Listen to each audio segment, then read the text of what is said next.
Thank you. Hello? Hello?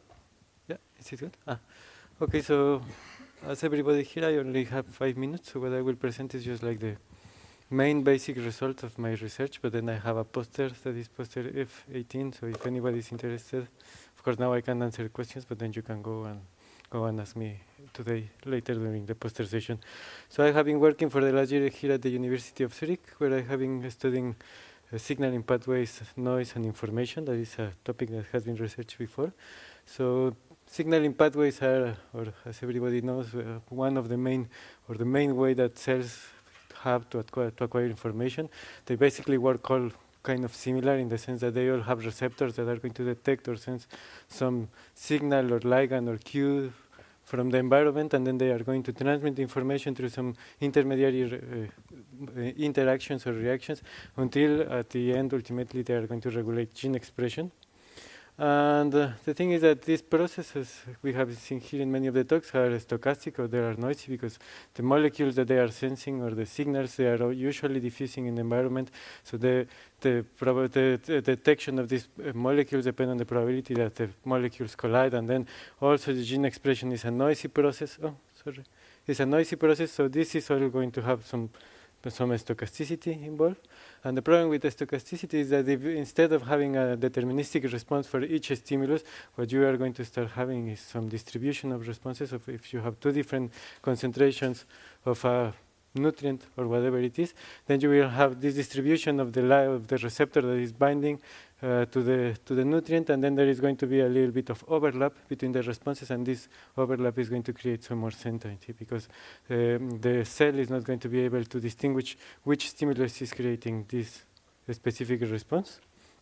So there are like two main mechanisms to reduce the overlap between two distributions. One is to reduce the noise of the responses, because if you reduce this noise, then of course these distributions are going to have less overlap between them.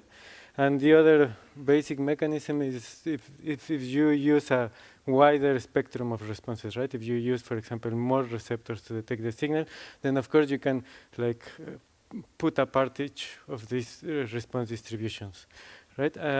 Many previous research has focused on how can you reduce the noise level, like the noise in the distribution, in the responses distribution.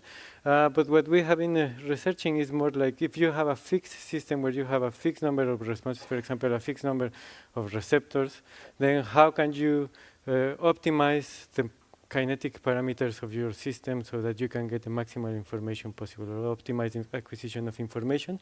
So to do this, we have been modeling signaling pathways and different type of reactions, where we usually fix the number of molecules in our signaling pathway, the number of receptors of intermediary molecules, and we also fix the synthesis rates and degradation rates, so we are going to have always more or less the same dynamic behavior.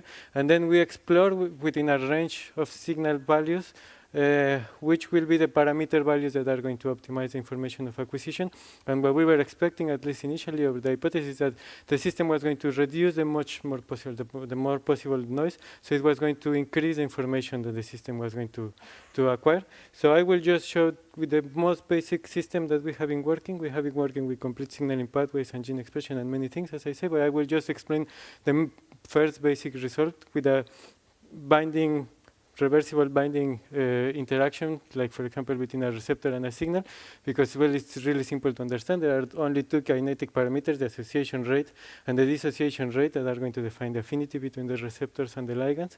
And I will just show the one basic analysis of this, what's going to happen with the noise, the range or the spectrum of responses that is fixed because we fix the number of receptors, how many of these possible responses the system is going to be using, that I call output range, and then this over a different number of affinity values. And what we are observing in our system is this.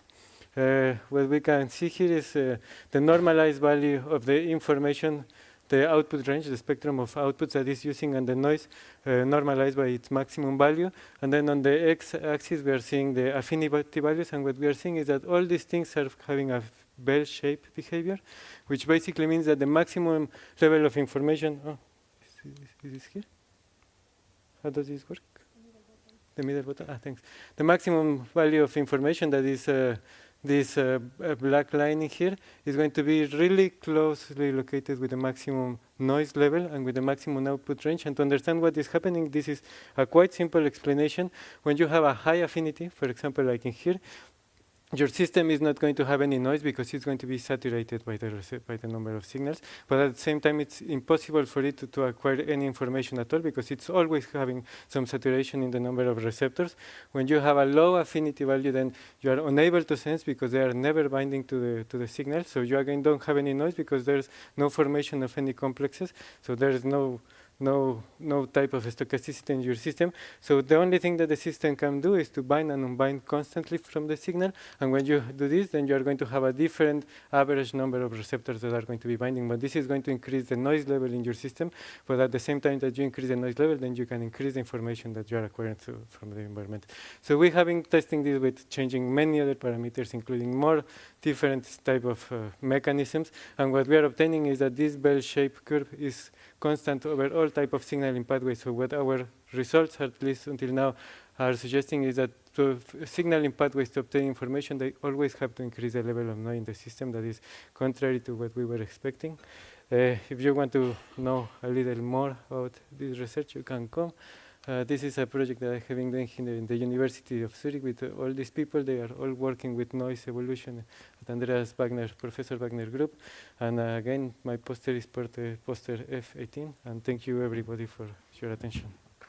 Yeah.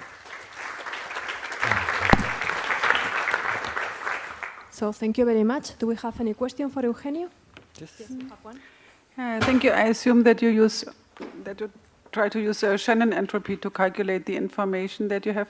I wonder a little bit, I mean, just changing the equilibrium constant doesn't change the noise too much, but did you look at the noise in the ligands to calculate the information? Yes. We look at the noise in the ligands, and then we are simulating using, of course, a stochastic system with a Gillespie master equation, and then we check. Yes. Okay, thanks. Okay, any other question? Short question? Okay, so in that case, let's thank Eugenio again. And our last short talk is Cristina Santini from CELGN, Spain.